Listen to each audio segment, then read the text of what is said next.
யோவான் எழுதின சுவிசேஷம் 12வது அதிகாரம் அதனுடைய 1வது வார்த்தையில் நாம் பார்க்கும்போது அங்கே காணப்படுகிறது, பஸ்கா பண்டிகை வர 6 நாளைக்கு முன்னே இயேசு தாம் மரணத்திலிருந்து எழுப்பின லாசர் இருந்த பெத்தானியாவுக்கு வந்தார் என்று காணப்படுகிறது.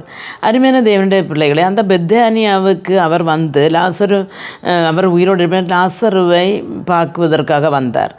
அதுக்கு பிறகு அவர் என்ன செய்தார்னு சொன்னால், எருசலேமில் பார்த்த பிறகு நேரே அவர் போனது எருசலேம் தேவாலயத்திலே போகிறார். அப்போது 12-13 வசனங்களை நாம் வாசிக்கும் பொழுது, மறுநாளிலே இயேசு எருசலேமுக்கு வருகிறார் என்று பண்டிகைக்கு வந்த திரளான ஜனங்கள் கேள்விப்பட்டு குருத்தோல்களை பிடித்து கொண்டு அவருக்கு எதிர்கொண்டு போகும்படி புறப்பட்டு, ஓசன்னா கர்த்தருடைய நாமத்தினாலே வருகிற இஸ்ரவேலின் ராஜா ஸ்தோத்தரிக்கப்பட்டவர் என்று ஆர்ப்பரித்தார்கள் என்று காணப்படுகிறது.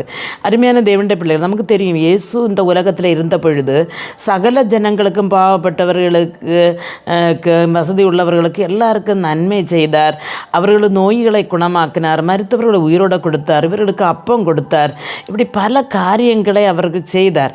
அப்போ அதனால் அவரை மகிமைப்படுத்த வேண்டும் என்று நினைத்த ஜனம் அவர்கள் இருதயத்தின் ஆழத்தில் இருந்தே குருத்தோலைகளை பிடித்து அவருக்கு எதிர்கொண்டு போய், ஓசன்னா கர்த்தருடைய நாமத்தினாலே வருகிறவர் ஸ்தோத்தரிக்கப்பட்டவர் என்று ஆர்ப்பரித்தார்கள். அருமையான தேவனுடைய பிள்ளைகளை, நாமும் நம்முடைய வாழ்க்கையில் கர்த்தர் நமக்கு தருகிற ஆசீர்வாதங்களை நாம் வாங்கிவிட்டு நாம் பேசாமல் இருக்கிறவர்களாக அல்ல, கர்த்தருக்கு நாம் எப்பொழுதும் துதி செலுத்துகிறவர்களாக, ஓசன்னா செலுத்துகிறவர்களாக நாம் இருக்க வேண்டும். அவருடைய நாமத்தில் வருகிறவர் பாக்கியம் உள்ளவர் என்று வசனத்தை சொல்லுகிறது போல, அவருடைய நாமத்தினாலே நாம் எப்பொழுதும் அவரை ஸ்தோத்தரித்து பாடி அவருக்கு தேவையான மகிமையும் கனத்தை நாம் கொடுக்க வேண்டும். அதற்காக கர்த்தர் நம்முடைய வாழ்க்கையில் நமக்கு கிருபை அருளுவாராக என்று ஜெபிக்கிறேன். ஆமென்.